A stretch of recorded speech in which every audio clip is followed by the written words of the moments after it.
Udara sejuk khas pegunungan menyelimuti desa Wonorejo di lereng Gunung Arjuno, Malang. Kabut tipis menari-nari di antara pepohonan hijau yang rimbun.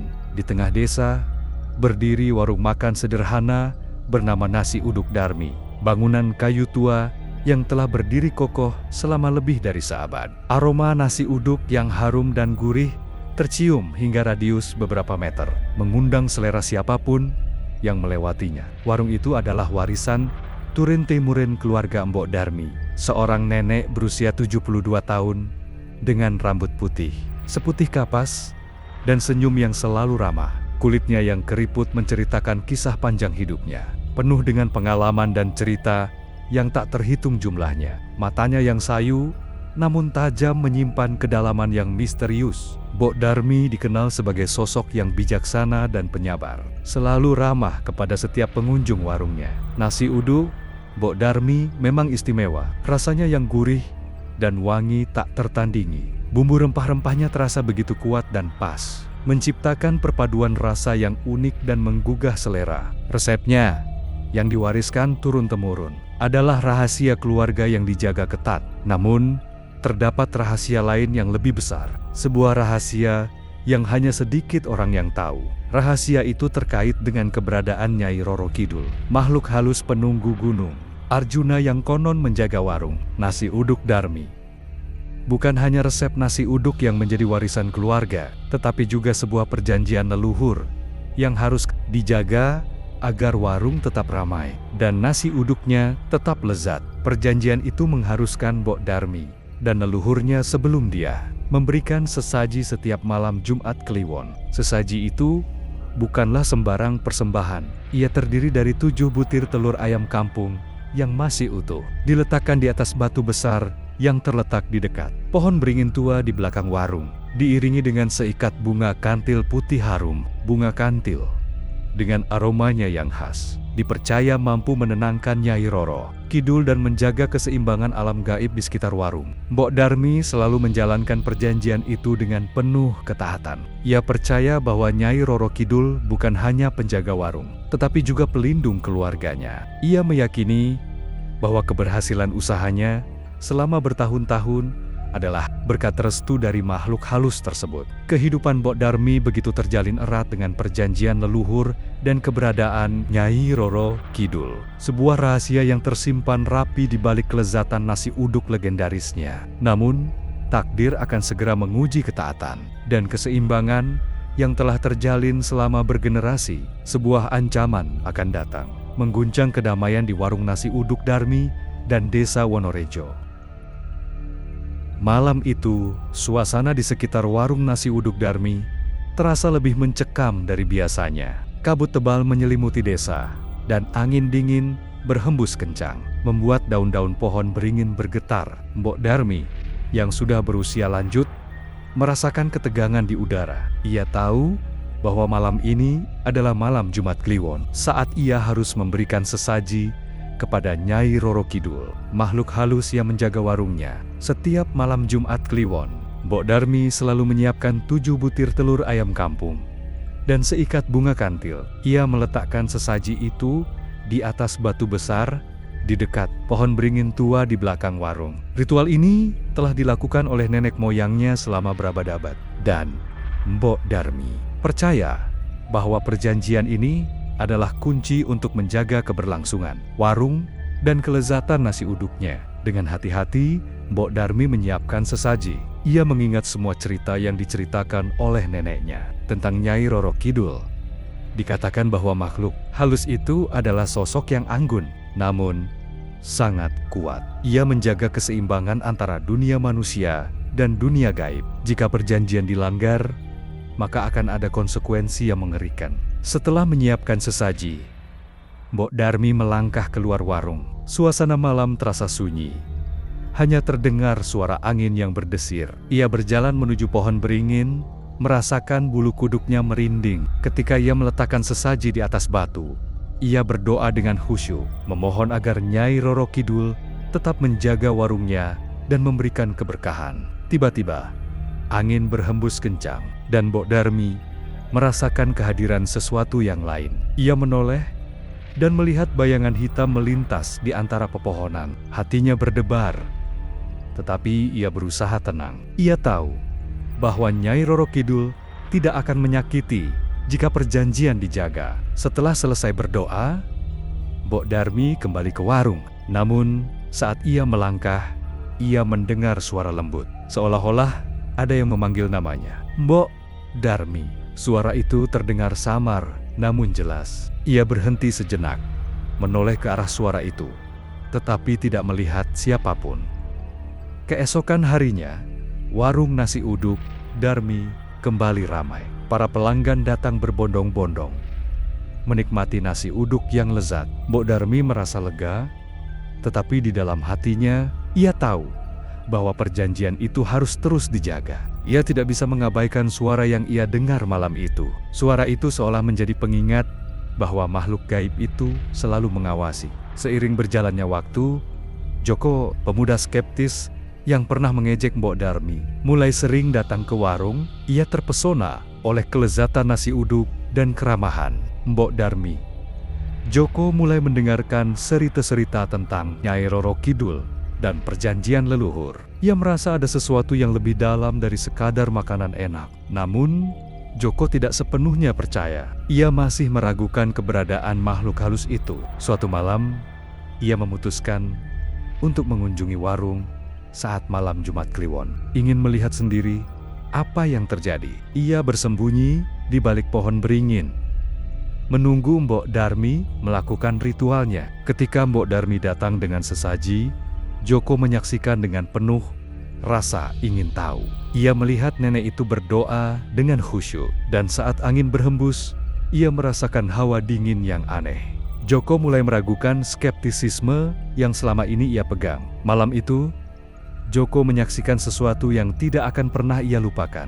Bayangan putih melintas di antara pepohonan, dan suara lembut memanggil nama Mbok Darmi. Joko merasa ketakutan, tetapi juga terpesona. Ia menyadari bahwa ada sesuatu yang lebih besar dari sekadar dunia yang ia kenal. Pengalaman malam Jumat Kliwon itu mengubah Joko. Skeptismenya mulai runtuh di hadapan kenyataan yang ia saksikan sendiri. Ia melihat dengan mata kepalanya sendiri. Bayangan putih samar-samar menari di antara pepohonan di belakang warung nasi uduk Darmi. Ia mendengar bisikan angin yang seolah-olah memanggil nama Mbok Darmi. Kejadian itu meninggalkan jejak rasa, takut, dan sekaligus rasa kagum yang mendalam di hatinya. Keesokan harinya, Joko kembali ke warung Mbok Darmi. Ia duduk di bangku kayu, usang yang sudah lapuk dimakan usia, menikmati nasi uduk yang masih terasa hangat. Aroma rempah-rempah yang khas memenuhi penciumannya, membangkitkan kenangan akan malam sebelumnya. Kali ini, Joko tidak hanya menikmati kelezatan nasi uduk, tetapi juga merenungkan pengalaman mistis yang baru saja dialaminya. Ia memulai percakapan dengan Mbok Darmi yang tengah sibuk melayani pelanggan. "Mbok," Joko memulai pembicaraan. Suaranya sedikit gemetar. Saya melihat sesuatu semalam." Mbok Darmi tersenyum lembut. Matanya yang sayu menatap Joko dengan penuh pengertian. "Apakah kau melihat Nyai Roro Kidul, Joko?" tanyanya dengan tenang. Joko mengangguk pelan. "Ya, Mbok, bayangan putih dan suara. Saya tidak tahu harus berkata apa, Mbok. Saya mulai percaya." Mbok Darmi mengangguk lagi. "Alam gaib itu ada, Joko. Ia tak terlihat, namun selalu ada di sekitar kita. Perjanjian leluhur ini bukan hanya sekadar tradisi, tetapi juga penghormatan kita kepada alam gaib yang menjaga kita." Joko terdiam, mencerna kata-kata Mbok Darmi. Ia menyadari bahwa selama ini ia telah terlalu menutup mata dan telinga terhadap hal-hal yang tak dapat dijelaskan oleh logika. Ia telah meremehkan kepercayaan dan tradisi yang telah dipegang oleh Mbok Darmi dan leluhurnya selama berabad-abad. Malam-malam berikutnya, Joko sering terlihat di sekitar warung nasi uduk Darmi. Ia membantu Mbok Darmi menyiapkan bahan-bahan, membersihkan warung, dan bahkan ikut menyiapkan sesaji pada malam Jumat Kliwon. Bukan hanya karena rasa penasaran, tetapi juga karena rasa hormat dan keinginan untuk belajar lebih banyak tentang Nyai Roro Kidul dan perjanjian leluhur. Suatu malam, saat Joko membantu Mbok Darmi menyiapkan sesaji, ia melihat sesuatu yang aneh. Seutas kain putih meliang-liang di sekitar pohon beringin. Kain itu tampak seperti selendang, bergoyang-goyang mengikuti hembusan angin. Joko merasa bulu kuduknya merinding. Tetapi kali ini, ia tidak merasa takut. Ia merasa terhubung dengan sesuatu yang lebih besar, sesuatu yang misterius dan sakral. Mbok Darmi tersenyum melihat Joko. Ia tahu bahwa pemuda itu telah mengalami perubahan yang besar. Ia telah belajar untuk menghargai alam gaib dan tradisi leluhur. Joko telah menjadi bagian dari perjanjian itu, tidak hanya sebagai saksi, tetapi sebagai pelindung. Suasana di desa Wonorejo berubah. Udara yang biasanya sejuk dan menenangkan, kini terasa mencekam. Angin bertiup kencang, membawa aroma tanah dan sesuatu yang aneh, seperti bau anyir darah. Hewan-hewan di hutan sekitar desa tampak gelisah, dan suara-suara aneh terdengar di malam hari. Mbok Darmi dan penduduk desa merasakan sesuatu yang tidak beres. Malam Jumat Kliwon tiba. Joko, yang kini sudah menjadi bagian dari ritual tersebut, membantu Mbok Darmi menyiapkan sesaji. Mereka berdua merasakan aura yang berbeda dari biasanya. Udara terasa lebih dingin, dan bayangan-bayangan gelap tampak berkelebat di antara pepohonan. Saat Mbok Darmi meletakkan sesaji di dekat pohon beringin, tiba-tiba tanah bergetar. Sebuah suara gemuruh terdengar dari arah Gunung Arjuno. Semakin lama semakin keras. Tanah di sekitar pohon beringin mulai retak dan bebatuan kecil berjatuhan. Mbok Darmi dan Joko saling berpandangan, wajah mereka dipenuhi ketakutan. Gemuruh itu semakin keras dan tanah bergetar semakin hebat. Sebuah celah besar tiba-tiba terbuka di tanah, mengeluarkan asap hitam pekat dan bau belerang yang menyengat hidung. Dari dalam celah itu, muncul bayangan besar dan mengerikan, menyerupai makhluk raksasa yang terbuat dari bayangan gelap. Makhluk itu mengeluarkan suara menggeram yang menggetarkan seluruh desa. Makhluk itu adalah Danyang, makhluk gaib penjaga gunung. Arjuna yang lebih kuat dari Nyai Roro Kidul. Ia marah karena merasa wilayah kekuasaannya terganggu oleh keberadaan warung nasi uduk Darmi dan perjanjian dengan Nyai Roro Kidul. Danyang mengancam akan menghancurkan warung dan desa jika perjanjian dengan Nyai Roro Kidul tidak dihentikan. Mbok Darmi dan Joko sangat ketakutan. Mereka tidak tahu harus berbuat apa. Mereka telah menjaga perjanjian selama berabad-abad dan kini terancam oleh kekuatan yang jauh lebih besar. Nyai Roro Kidul, yang biasanya hadir dalam bentuk bayangan putih, tidak terlihat. Situasi ini jauh lebih mengerikan dari yang pernah mereka bayangkan. Dalam keputusasaan, Mbok Darmi mengingat cerita-cerita leluhur tentang cara menghadapi Danyang. Ia tahu bahwa hanya dengan kekuatan doa dan kesucian hati, mereka bisa melawan kekuatan jahat itu. Mbok Darmi dan Joko pun berdoa dengan khusyuk, memohon perlindungan kepada Tuhan Yang Maha Esa dan kekuatan Nyai Roro Kidul. Doa Mbok Darmi dan Joko menggema di tengah gempuran kekuatan Danyang. Angin berputar-putar semakin kencang, debu beterbangan, dan celah di tanah semakin melebar. Bayangan hitam Danyang semakin dekat, aura jahatnya terasa menusuk tulang. Namun, di tengah ketakutan, Mbok Darmi dan Joko tetap teguh, berdoa, memohon perlindungan dan kekuatan. Tiba-tiba, suasana berubah.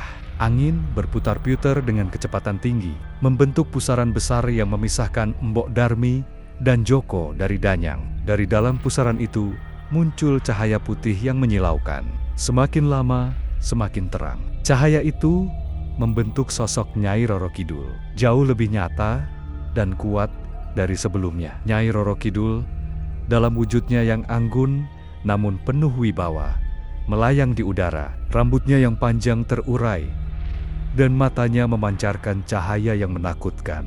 Ia mengangkat tangannya, dan dari tangannya terpancar cahaya putih yang menyilaukan, langsung menuju bayangan hitam Danyang. Terjadilah pertempuran gaib yang dahsyat. Cahaya putih Nyai Roro Kidul dan bayangan hitam Danyang saling beradu, menciptakan gelombang energi yang mengguncang seluruh desa. Pepohonan bergoyang hebat, dan tanah bergetar hebat. Joko dan Mbok Darmi berlindung di balik pohon beringin, menyaksikan pertarungan tersebut dengan penuh kekhawatiran. Pertempuran itu berlangsung lama. Kekuatan Nyai Roro Kidul dan Danyang tampak seimbang. Namun, sedikit demi sedikit, cahaya putih Nyai Roro Kidul mulai mengalahkan bayangan hitam Danyang. Danyang tampak kesulitan menghadapi kekuatan suci yang dipancarkan oleh Nyai Roro Kidul. Akhirnya, dengan teriakan yang menggetarkan bumi, bayangan hitam Danyang menghilang ke dalam celah di tanah. Celah itu kemudian menutup dengan sendirinya,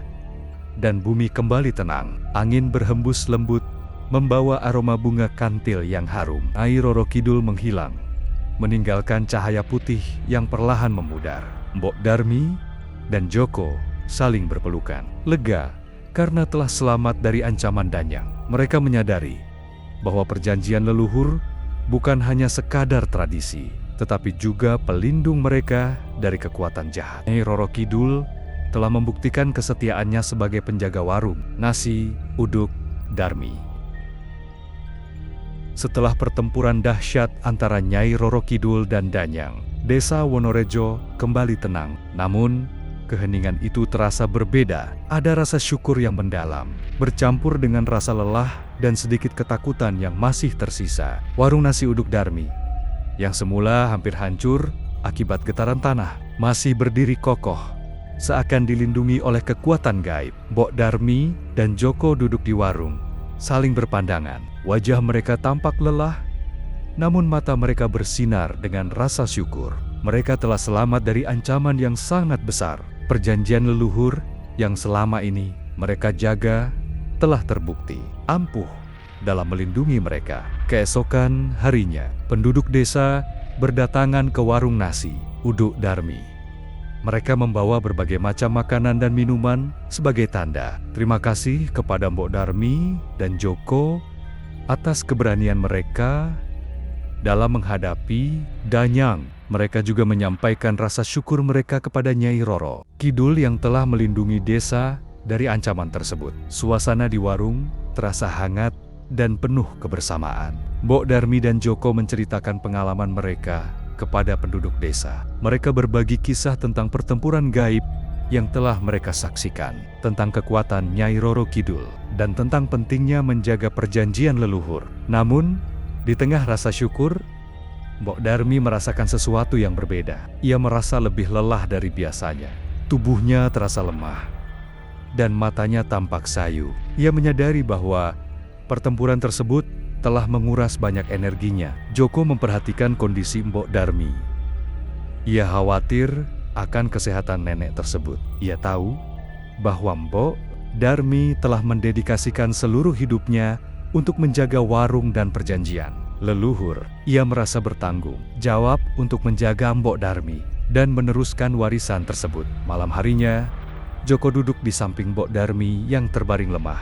Ia memegang tangan nenek itu, merasakan getaran lembut yang keluar dari tubuhnya. Joko menyadari bahwa Mbok Darmi tidak hanya lelah secara fisik, tetapi juga secara spiritual. Ia telah berjuang keras untuk melindungi desa dan warisan leluhurnya. Joko berjanji pada Mbok Darmi bahwa ia akan meneruskan perjanjian leluhur dan menjaga warung nasi uduk Darmi. Ia akan menghormati Nyai Roro Kidul dan selalu menjaga keseimbangan antara dunia manusia dan dunia gaib. Ia tahu bahwa tugas tersebut tidak mudah, tetapi ia siap untuk melakukannya demi Mbok Darmi dan desa Wonorejo.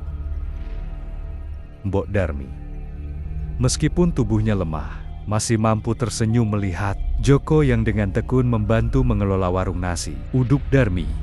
Ia melihat tekad dan kesungguhan dalam mata pemuda itu, sebuah tekad yang sama dengan yang pernah ia miliki puluhan tahun silam. Joko tidak hanya sekadar membantu, ia belajar, mengamati, dan menyerap setiap detail dari proses pembuatan nasi uduk legendaris tersebut. Ia juga mempelajari seluk-beluk perjanjian leluhur dengan Nyai Roro Kidul. Setiap malam Jumat Kliwon, Joko kini yang menyiapkan sesaji. Ia melakukannya dengan penuh khusyuk, menghormati tradisi yang telah diwariskan turun-temurun. Ia merasakan kehadiran Nyai Roro Kidul, bukan sebagai sosok menakutkan, melainkan sebagai pelindung yang menjaga keseimbangan alam. Bayangan putih samar-samar masih terlihat di sekitar pohon beringin, namun kini tidak lagi menimbulkan rasa takut, melainkan rasa tenang dan damai. Mbok Darmi, dengan sisa tenaganya, mengajarkan Joko berbagai hal, tidak hanya tentang resep nasi uduk, tetapi juga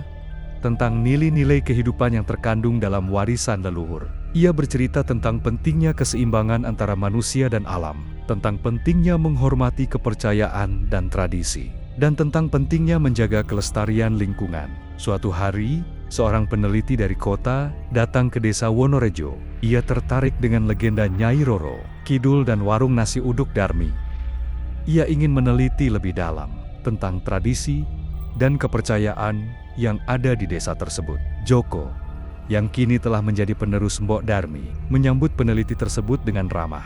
Joko menjelaskan secara detail tentang perjanjian leluhur, tentang ritual sesaji, dan tentang keberadaan Nyai Roro Kidul. Ia tidak menyembunyikan apapun, karena ia percaya bahwa kepercayaan dan tradisi harus dibagikan, bukan disembunyikan. Peneliti tersebut sangat terkesan dengan penjelasan Joko, dan ia pun menulis sebuah buku tentang warung nasi uduk Darmi dan legenda Nyai Roro Kidul. Buku tersebut menjadi terkenal, dan banyak orang yang datang ke desa Wonorejo untuk mengunjungi warung nasi uduk Darmi. Mereka datang bukan hanya untuk menikmati kelezatan nasi uduk, tetapi juga untuk belajar tentang tradisi dan kepercayaan yang unik. Warung nasi uduk Darmi menjadi destinasi wisata yang populer, mengangkat perekonomian desa. Mbok Darmi, meskipun telah meninggal dunia beberapa waktu kemudian, namanya dan warisannya tetap dikenang. Joko, dengan bijak, meneruskan tradisi dan perjanjian leluhur, menjaga keseimbangan antara dunia manusia dan dunia gaib, dan melestarikan warung nasi uduk Darmi sebagai warisan budaya yang berharga.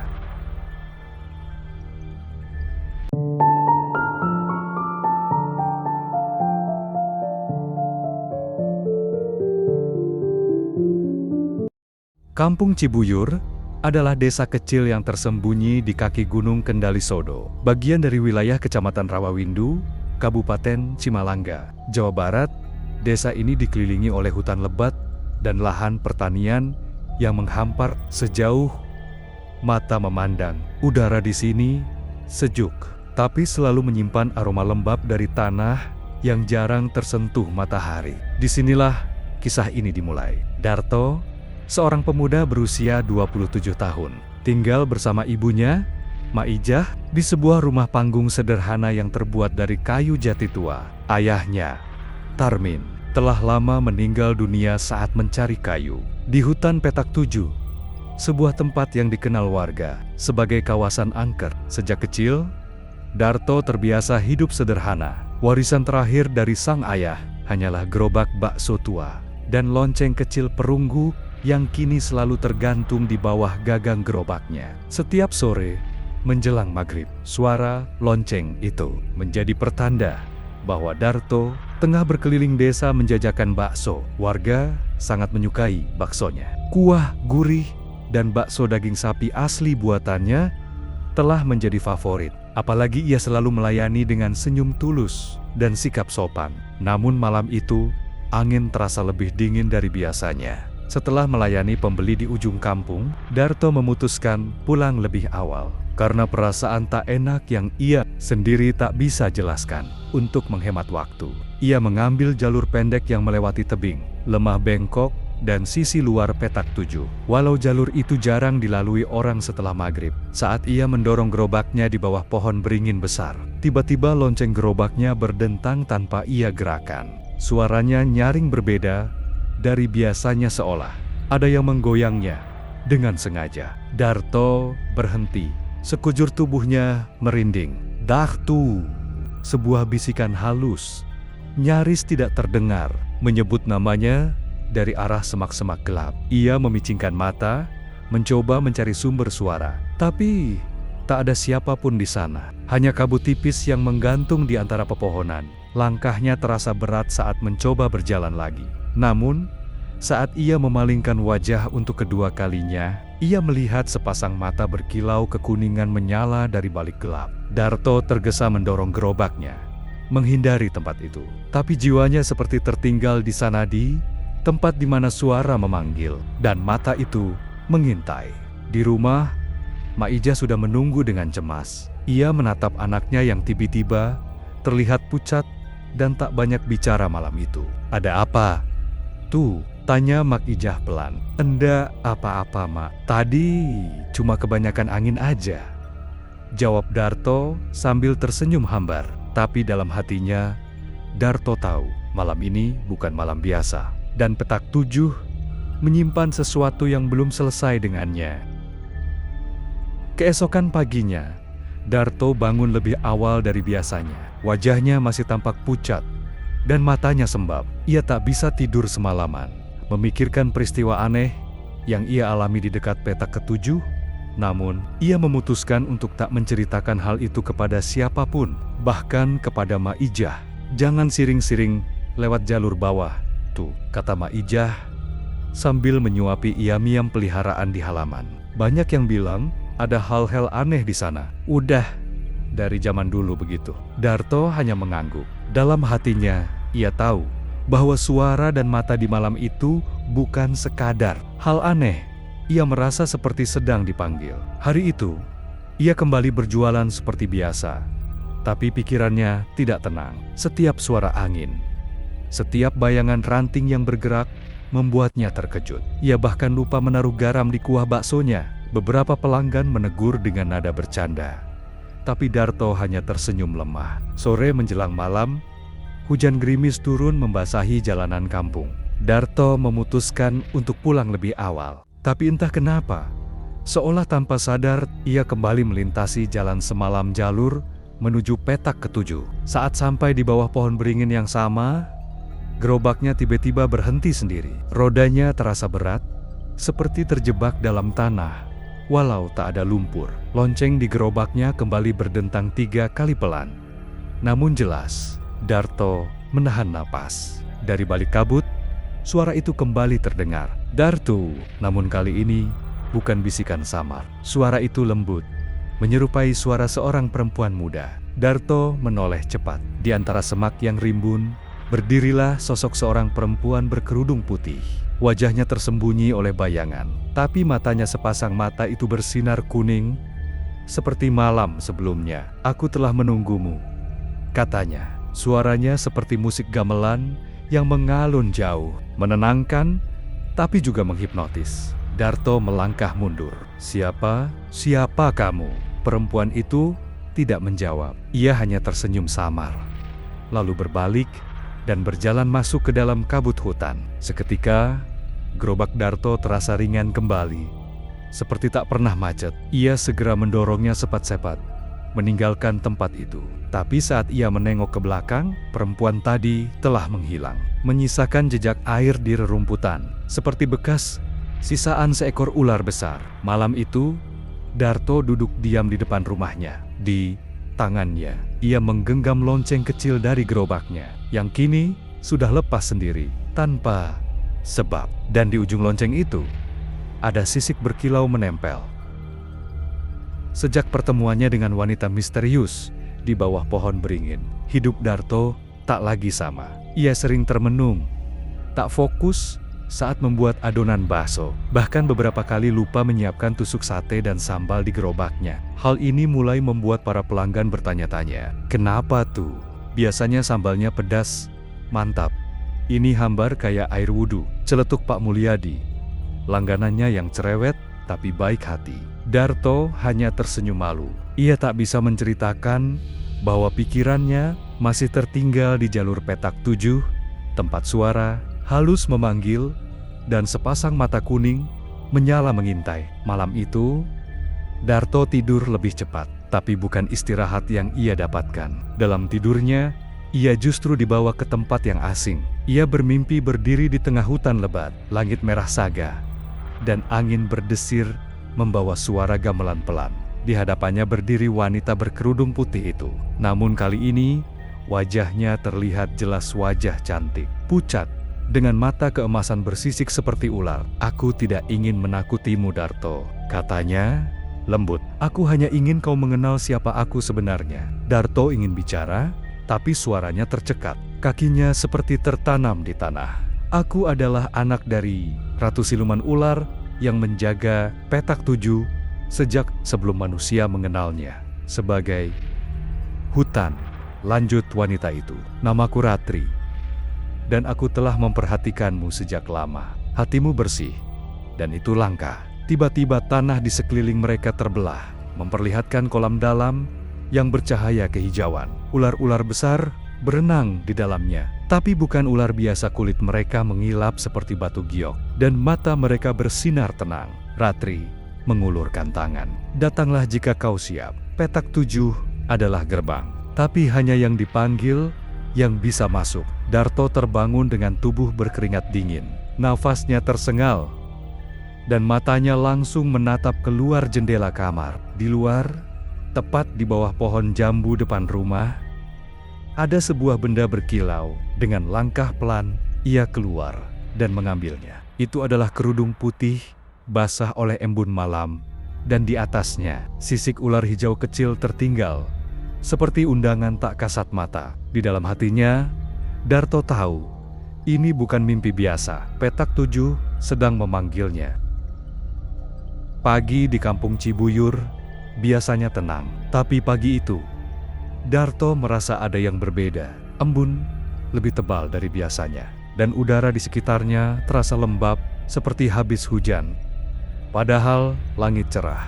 Kerudung putih yang ia temukan semalam masih terlipat rapi di atas meja kamarnya. Tak ada bau aneh, tapi ada sisik halus yang tak hilang meski ia sudah mencoba menyikatnya. Ia menyimpan kerudung itu di dalam lemari tua, lalu mempersiapkan gerobaknya untuk jualan seperti biasa. Tapi hari itu, langkahnya terasa ragu. Ia tak langsung menuju ke jalanan kampung, melainkan hanya berputar-putar di sekitar lapangan desa, seperti menunggu sesuatu. Menjelang sore, Darto memutuskan untuk berhenti di bawah pohon jati besar dekat surau tua. Tempat itu cukup sepi, dan ia bisa beristirahat sambil merenung. Namun saat ia duduk, tiba-tiba seekor ular putih kecil melatap perlahan dari balik akar pohon. Ular itu tak menggigit, tak melata liar. Justru ia mengitari kaki Darto, lalu berhenti dan menatapnya. Di lehernya terikat seutas benang emas kecil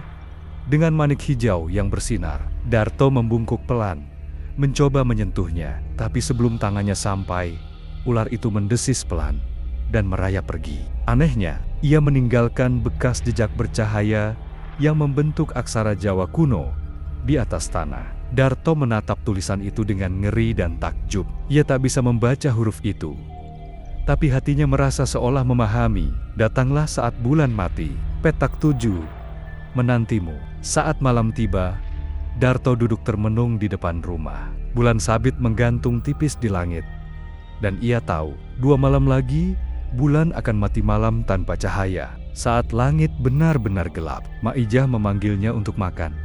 Tapi Darto tak berselera. Ia menatap hutan di kejauhan dan bertanya-tanya, siapa sebenarnya Ratri? Kenapa dia memilihku? Dan apa yang akan terjadi jika aku benar-benar datang ke petak 7 saat bulan mati? Namun jauh di lubuk hatinya, Darto tahu ia tidak bisa menghindar dari panggilan itu.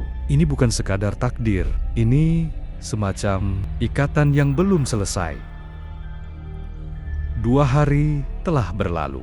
Malam ini adalah malam tanpa bulan-bulan mati. Langit di atas kampung Cibuyur tampak hitam legam. Tak ada sinar bulan, hanya bintang-bintang kecil yang berkelap di kejauhan.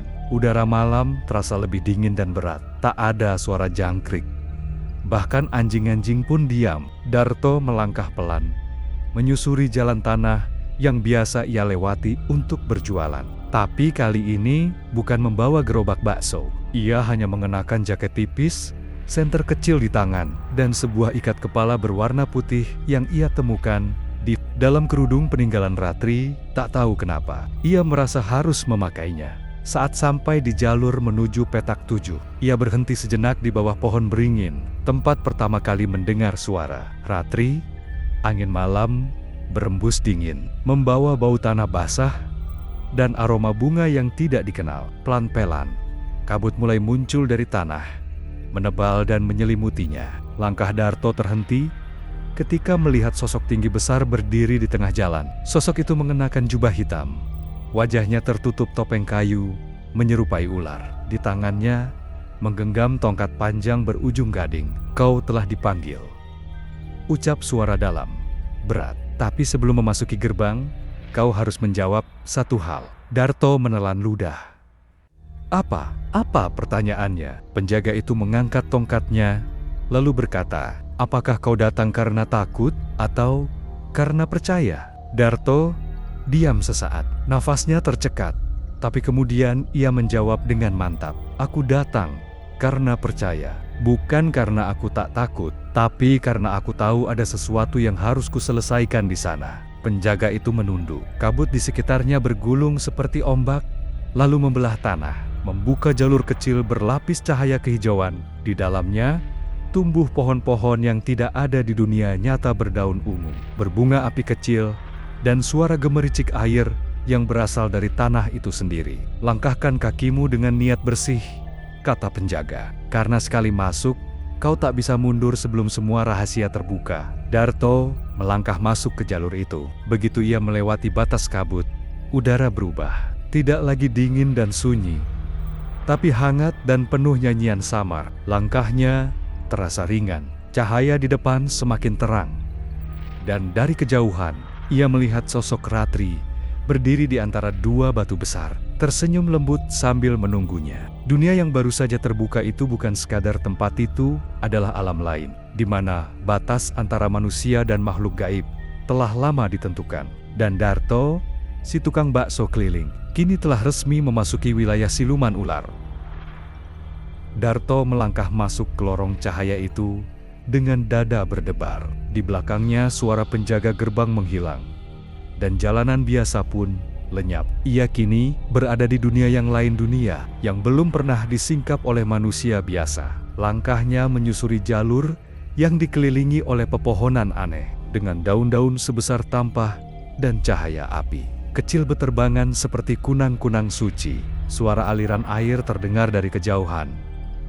Namun bukan gemericik biasa. Air itu bernyanyi, mengalun seperti mantra lembut. Tak lama, ia tiba di sebuah pelataran besar yang dipenuhi batu-batu giok dan air terjun yang menggantung di udara. Di tengahnya berdiri sebuah bangunan berarsitektur kuno Jawa, namun seluruh dindingnya terbuat dari sisik mengilap seperti permata. Di depan bangunan itu, Ratri berdiri mengenakan pakaian putih keperakan. Tak seperti saat mereka pertama bertemu. Kini sisik tipis tampak di leher dan tangannya, tapi wajahnya tetap menawan. Matanya yang keemasan memandang Darto dengan tenang. "Selamat datang di kediamanku," ucap Ratri pelan. "Tempat ini hanya bisa dilihat oleh mereka yang dipilih."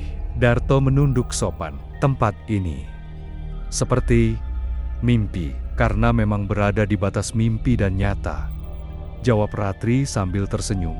"Di sini, waktu tidak berjalan seperti dunia manusia. Apa yang kau lihat belum tentu seperti yang kau kira." Ratri mengajak Darto masuk ke dalam istana. Di dalam, ia diperkenalkan kepada para penghuni kerajaan siluman ular. Pertiwi, pelayan setia yang bisa berubah wujud menjadi ular emas. Ki Jagabaya, penasihat kerajaan berbentuk ular besar berkepala dua, yang bisa bicara dalam dua bahasa sekaligus. Dan Rana, prajurit muda yang tampak sinis pada Darto, seolah tidak percaya bahwa manusia biasa layak masuk ke wilayah mereka. Saat malam datang, Darto duduk di pelataran istana. Ratri menemaninya. Ia menjelaskan bahwa kedatangannya bukanlah kebetulan, melainkan karena ramalan lama dari dunia. Mereka bahwa akan datang manusia berhati bersih yang bisa menjadi jembatan antara dua dunia. Darto terdiam. Ini semua begitu jauh dari kehidupannya sebagai tukang bakso keliling, tapi ia juga merasa tidak asing, seolah semua ini memang bagian dari jalan hidupnya yang sudah digariskan. Namun di kejauhan, Ranasi prajurit siluman mengawasi dari balik pilar giok. Matanya menyipit penuh curiga. Ia bergumam sendiri, manusia tetap manusia. Mereka tak akan pernah bisa dipercaya sepenuhnya. Dan disitulah bibit konflik mulai tumbuh. Diam-diam, di dalam kerajaan yang tampaknya indah, tapi menyimpan rahasia besar di balik cahaya permata. Malam pertama Darto di istana siluman ular terasa seperti mimpi panjang yang aneh.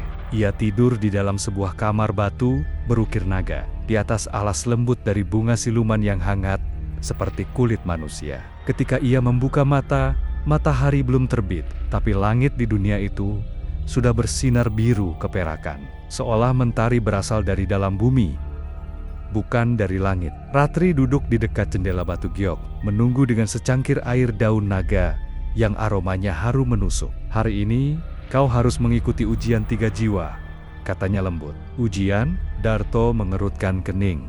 Ratri mengangguk. Setiap manusia yang memasuki dunia ini harus melalui 3 ujian, bukan untuk membuktikan kekuatan, tapi untuk menunjukkan ketulusan hati, kejernihan niat, dan kekuatan jiwa. Kalau gagal, kau akan tersesat di dunia ini selamanya. Darto menelan ludah. Tapi ia tidak mundur. Di pelataran istana, semua penghuni kerajaan telah berkumpul. Pertiwi berdiri di sisi Ratri, sementara Ki Jagabaya muncul dalam wujud ular raksasa dengan 2 kepala, menyuarakan perintah. Ujian pertama, hadapi cermin dirimu sendiri. Darto dibawa ke dalam ruangan gelap yang hanya memiliki satu benda, cermin besar, berbingkai akar kayu. Saat ia menatap ke dalam cermin, bukan dirinya yang ia lihat, melainkan dirinya saat sedang marah, penuh dendam, dan putus asa. Bayangan itu berbicara, "Kau pikir kau tulus? Kau hanya datang karena merasa bersalah. Kau ingin lari dari kenyataan, dari hidupmu yang sulit, dari rasa kehilangan ibu, dari kesepian." Darto menggenggam dadanya. Emosi itu memang nyata, tapi ia menutup matanya, lalu berkata, "Ya, aku memang takut, tapi aku tidak ingin lari. Aku ingin menghadapi semua ini. Walau aku tidak tahu akhirnya akan bagaimana." Cermin itu bergetar, lalu pecah menjadi serbuk cahaya. Darto tersungkur lemas. Tapi Ki Jagabaya menyuarakan, "Ujian pertama.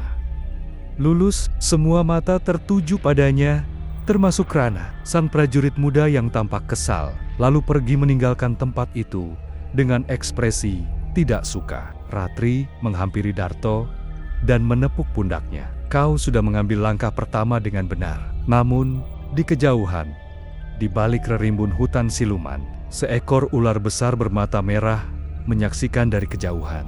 Ia bukan bagian dari kerajaan, dan ia membawa niat yang tidak baik. Mentari siluman belum tinggi ketika Darto kembali dipanggil ke halaman istana. Langit tampak membiru pucat, dihiasi awan tipis yang melayang lamban. Kali ini, seluruh penghuni istana berkumpul mengelilingi sebuah danau yang tidak biasa airnya, berwarna perak dan tenang seperti kaca. Ki Jagabaya, dalam bentuk manusianya yang tua dan berjubah sisik hijau, menyampaikan, "Ujian kedua, menyeberangi danau ingatan." Ratri berdiri di sisi Darto, menjelaskan, "Danau ini bukan danau biasa. Saat kau masuk ke dalamnya, kau akan tenggelam dalam kenangan masa lalu. Kau harus tetap sadar siapa dirimu, atau kau tidak akan pernah kembali." Darto mengangguk perlahan, lalu melangkah ke tepi danau. Saat kakinya menyentuh air, suhu tubuhnya langsung menyesuaikan dingin, namun menenangkan, seperti tangan ibu yang dulu menepuk punggungnya saat kecil. Langkah demi langkah, tubuh Darto makin tenggelam, hingga seluruh dirinya masuk ke dalam air. Begitu matanya terbuka di dalam danau, semua berubah. Ia berada di jalan sempit gang perkampungan masa kecilnya. Suara tukang es lilin, anak-anak main layangan, dan ibu-ibu menjemur pakaian menyambutnya. Di kejauhan, ibunya masih hidup, duduk di depan warung sederhana, memanggilnya, "Darto, cepat ambil air di sumur ya nak." Darto terpaku. Suara itu, wajah itu, sangat nyata. Ia berlari ke arah ibunya, memeluk erat tubuh itu, menahan tangis. Aku kangen." Tapi suara ibunya perlahan memudar. Lingkungan mulai berkabut. Tubuh ibunya menjadi transparan. Dan terdengarlah bisikan, "Kalau kau tinggal di sini, kau tidak akan pernah kembali ke dunia nyata." Darto menggigit bibirnya. Ia tahu ini hanya kenangan. Ia mencintai ibunya, tapi ia tak bisa hidup di masa lalu. Ia berteriak, "Terima kasih untuk semuanya, Ma. Tapi aku harus lanjut." Dalam sekejap, air danau itu berubah menjadi pusaran. Darto terdorong ke permukaan dan terbatuk saat tubuhnya muncul kembali di atas danau. Semua mata menatapnya, beberapa terkejut. Yang lain kagum. Bahkan Rana, yang selama ini sinis, tampak terpaku sejenak sebelum berpaling. Ki Jagabaya mengangguk dalam. Ujian kedua lulus. Namun belum sempat Darto istirahat, seekor burung siluman berwarna hitam turun dari langit dengan luka di sayapnya. Ia membawa pesan mendesak. Perbatasan dunia barat diserang siluman pengusir cahaya. Sorot mata Ratri berubah tegang, dan Darto tahu perjalanan ini belum berakhir, bahkan mungkin baru saja dimulai. Suasana di istana kerajaan siluman ular menjadi tegang. Angin malam membawa aroma tanah terbakar dari arah utara, dan suara burung siluman yang kembali tanpa nyawa menandakan sesuatu yang lebih besar sedang bergerak. Ratri memanggil dewan kerajaan. Mereka berkumpul di pendapa wajah. Ruangan berlantai batu hitam dan dikelilingi ukiran naga yang tampak hidup dalam cahaya obor biru. Ki Jagabaya membuka pertemuan. Siluman pengusir cahaya yang telah lama diasingkan kini bangkit. Mereka menyerang dari perbatasan utara, mengubah hutan menjadi abu. Tujuan mereka jelas menembus ke inti kerajaan untuk menghancurkan sumber cahaya abadi. Darto berdiri di belakang, masih asing dengan semua ini. Namun perasaannya gelisah. Ratri menatap semua yang hadir. Mereka mencari mata serpentium, kristal yang menjaga keseimbangan alam gaib dan dunia manusia. Bila itu jatuh ke tangan mereka, tak hanya kerajaan ini yang binasa, tapi dunia manusia juga akan tenggelam dalam kegelapan. Salah satu penasihat, seorang siluman ular tua bernama Pangarak, menyarankan untuk mengirim pasukan. Namun, Ratri berkata, "Kita perlu lebih dari kekuatan. Kita perlu penunjuk jalan yang bisa berjalan di antara dua dunia. Seseorang yang bukan hanya siluman, seseorang yang manusia." Semua mata tertuju ke Darto. Ia terkejut. "Aku? Tapi aku cuma tukang bakso." Pertiwi, sahabat Ratri, tersenyum tipis. "Justru karena kau manusia biasa, kau bisa menembus batas dunia yang tak bisa kami lalui." Darto menatap sekeliling. Ia masih bingung. Tapi satu hal ia tahu. Dunia ini kini ikut bergantung padanya. Ia mengangguk perlahan. "Kalau ini bisa menyelamatkan kalian, aku akan coba." Ki Jagabaya lalu membuka gulungan peta, kuno peta, menuju kuil cahaya tertua, di mana mata serpentium disimpan. Namun sebelum mereka bisa berangkat, Rana pengawal istana yang sejak awal tidak menyukai Darto berdiri. "Aku tidak percaya pada manusia ini. Jika ia gagal, semuanya akan musnah." Ratri memandangi Rana dengan tenang. "Jika kau ingin mengawalnya, Rana, maka ikutlah. Tapi jangan ganggu jalannya." Rana mendengus dan akhirnya setuju. Maka, dengan satu gulungan peta kuno, bekal roh naga dalam tabung kristal, dan kepercayaan yang masih rapuh, Darto memulai perjalanan barunya menuju kuil cahaya bersama pengawal yang tidak menyukainya dan nasib dua dunia yang kini di pundaknya.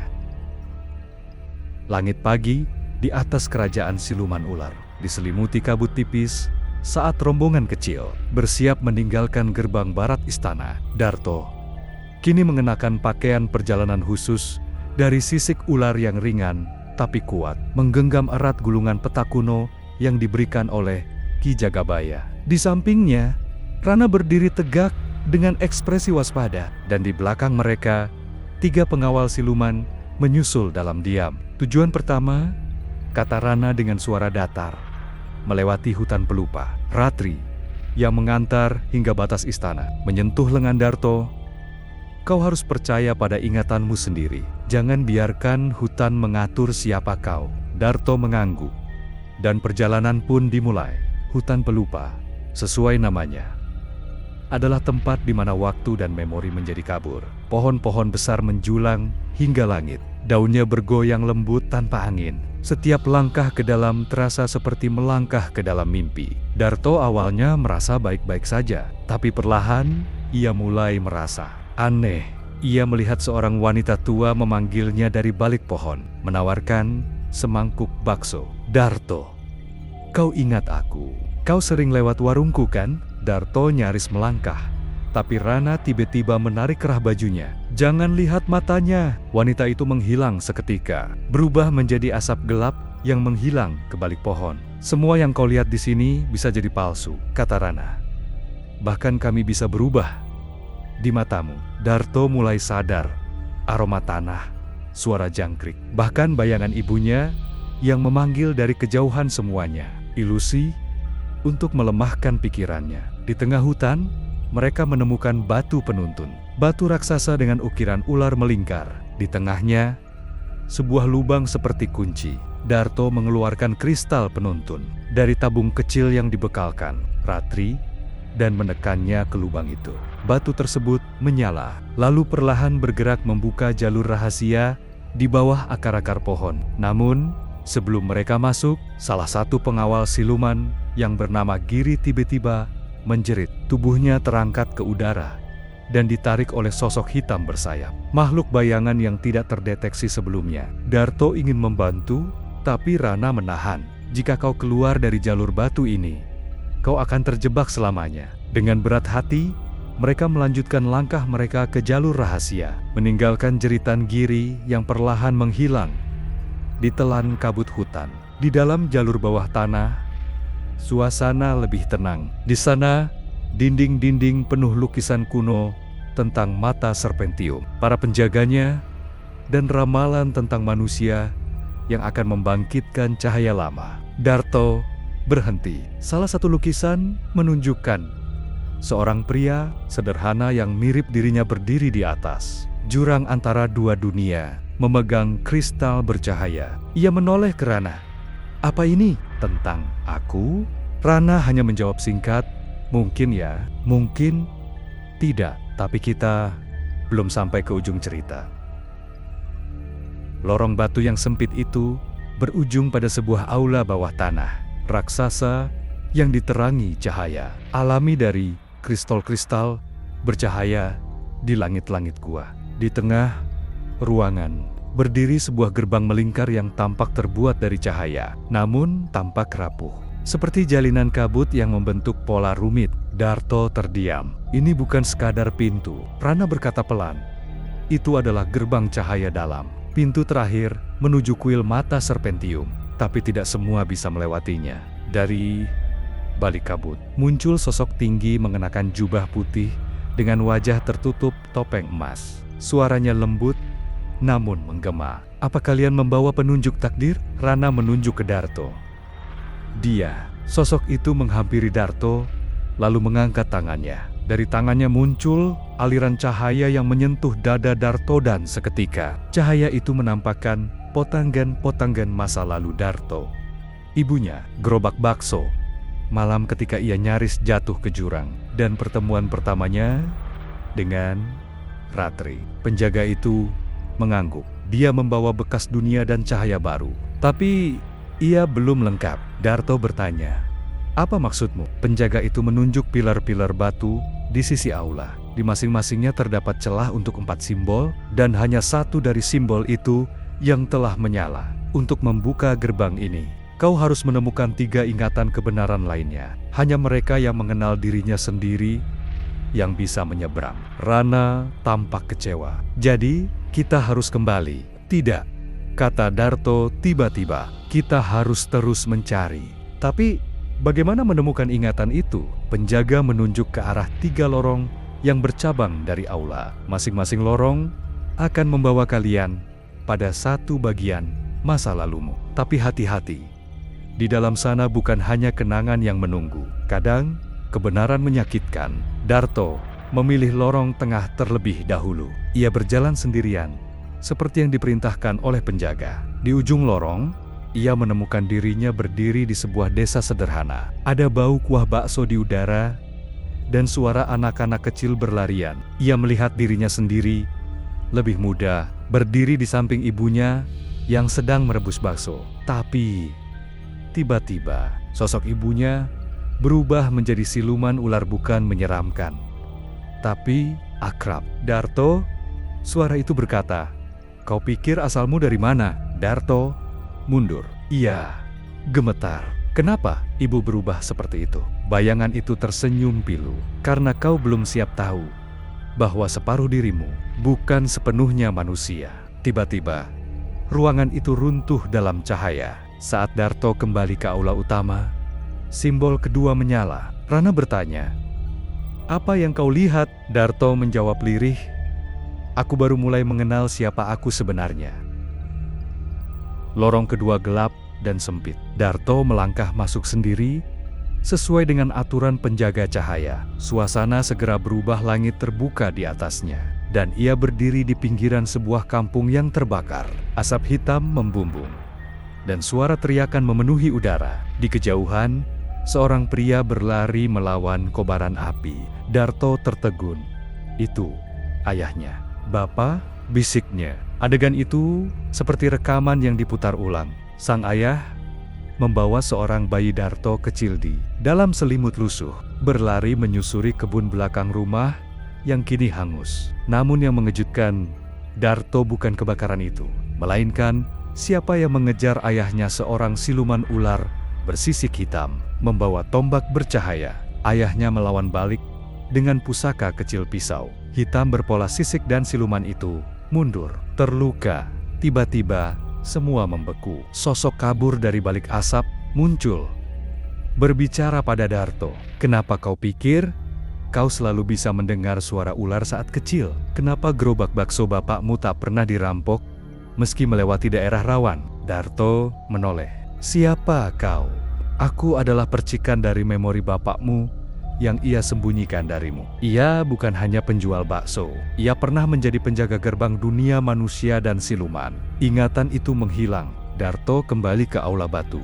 Simbol ketiga di pilar batu menyala terang. Rana menatapnya lama. "Apa yang kau lihat?" Darto menjawab, Mungkin aku tidak ditinggalkan. Bapak menyelamatkanku dari perang yang tak ku ketahui." Rana mengangguk. "Maka kau siap untuk yang terakhir. Lorong ketiga adalah yang paling berbahaya. Itu bukan soal masa lalu, tapi soal pilihanmu nanti." Darto menarik napas panjang. "Kalau ini yang harus aku lakukan untuk menyelamatkan dunia dan Ratria, aku siap." Lorong ketiga bukan seperti dua sebelumnya. Tak ada api, tak ada suara, hanya kabut putih sejauh mata memandang. Darto melangkah pelan, hanya bisa melihat beberapa langkah ke depan. Tiba-tiba, kabut membuka celah. Di sana berdiri dua sosok yang sangat ia kenal, Ratri dan Rana.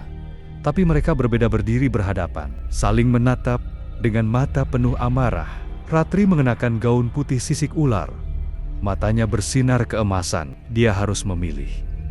Sekarang, Rana dalam jubah penjaga batu kuno memegang kitab cahaya. Pilihan yang salah akan membuka gerbang kehancuran bagi dunia manusia. Darto tertegun. "Apa maksud kalian?" Kabut membentuk cermin raksasa. Di dalamnya tampak dua masa depan. Sisi kanan, dunia manusia yang subur, damai. Darto hidup sebagai manusia biasa, menikah dengan wanita kampung, memiliki anak, dan gerobak baksonya jadi legenda. Sisi kiri, dunia campuran manusia dan siluman. Darto menjadi raja penjaga dua dunia, memimpin dengan kekuatan darah campuran dan menikahi Ratri. Tapi dunia itu penuh konflik, ujian, dan penderitaan. Kau tidak bisa memiliki keduanya. Suara entitas di langit menggema. "Pilih satu." Sekarang Ratri memandangnya lembut. "Jika kau memilihku, kita mungkin tak pernah damai, tapi kita bisa mengubah dunia." Rana hanya menunduk. "Jika kau memilih kehidupan damai, kami akan menghapus semua kenanganmu." Darto menutup mata. Hatinya berkecamuk, tapi ia ingat kobaran api. ingat gerobak bapaknya, dan ingat rasa tanggung jawab yang telah tumbuh sejak masuk ke dunia bawah. Ia membuka mata. Aku tidak ingin kekuasaan, tapi aku juga tidak ingin lari. Darto melangkah ke depan. Aku akan menikahi Ratri, tapi aku akan menciptakan jalan ketiga di mana dua dunia tak harus bertarung, tapi berdampingan. Langit bergetar, kabut hancur. Pilar ketiga menyala dengan cahaya emas terang. Rana tersenyum bangga. Ratri menangis tapi senyumnya menenangkan. Dunia mulai berubah. Gerbang penghubung dunia siluman dan manusia terbuka secara perlahan, tapi jalan menuju kedamaian masih panjang. Dan Darto siap menanggung akibat dari pilihannya. Hari itu akhirnya datang. Langit dusun Gunung Kidul mendung, tapi bukan karena cuaca melainkan karena awan energi dari dunia bawah dan dunia atas yang kini mulai saling bersilangan. Darto berdiri di tepi jembatan batu besar yang menghubungkan dua gerbang dimensi, mengenakan baju adat sederhana, tapi di baliknya terukir benang emas, berdesain sisik dan bayangan cahaya. Di sampingnya, Ratri tampak anggun dalam gaun pernikahan putih keperakan. Matanya kini tenang, bukan lagi mata siluman haus kekuasaan melainkan wanita yang telah memilih cinta dan perdamaian. Warga kampung mulai berdatangan. Mereka telah menerima kenyataan bahwa Darto bukan hanya penjual bakso, tapi penyeimbang dua dunia. Di seberang jembatan, para siluman hadir dalam wujud damai tanpa wujud menakutkan, membawa persembahan dan tanda hormat. Rana, sang penjaga cahaya, kini memimpin prosesi di tengah jembatan. Dengan ini, dunia manusia dan dunia siluman untuk pertama kalinya bersatu dalam cinta, bukan peperangan. Ia membuka kitab cahaya, membacakan sumpah lintas dimensi. Darto dan Ratri saling menggenggam tangan. Apakah kau bersedia, Darto bin Badrun, putra keturunan penjaga, menjadi pelindung dua dunia? Dan pasangan dari Ratri, putri dari dinasti ular tertua. Darto menatap Ratri. Aku bersedia, karena cinta bukan milik satu dunia saja. Kabut biru naik ke langit, langit memutih, dan saat itu juga dua dunia resmi terhubung. Darto kini tak lagi keliling jualan bakso, tapi gerobaknya berdiri tegak di taman persinggungan. Dimensi tempat manusia dan siluman bisa duduk bersama sambil menikmati semangkuk bakso legendaris. Ratri melahirkan seorang anak laki-laki bermata emas dan hati manusia. Mereka menamainya Bayu, dan kisah Darto yang dulunya hanya tukang bakso keliling menjadi legenda yang diceritakan turun-temurun sebagai lambang perdamaian antara dua dunia.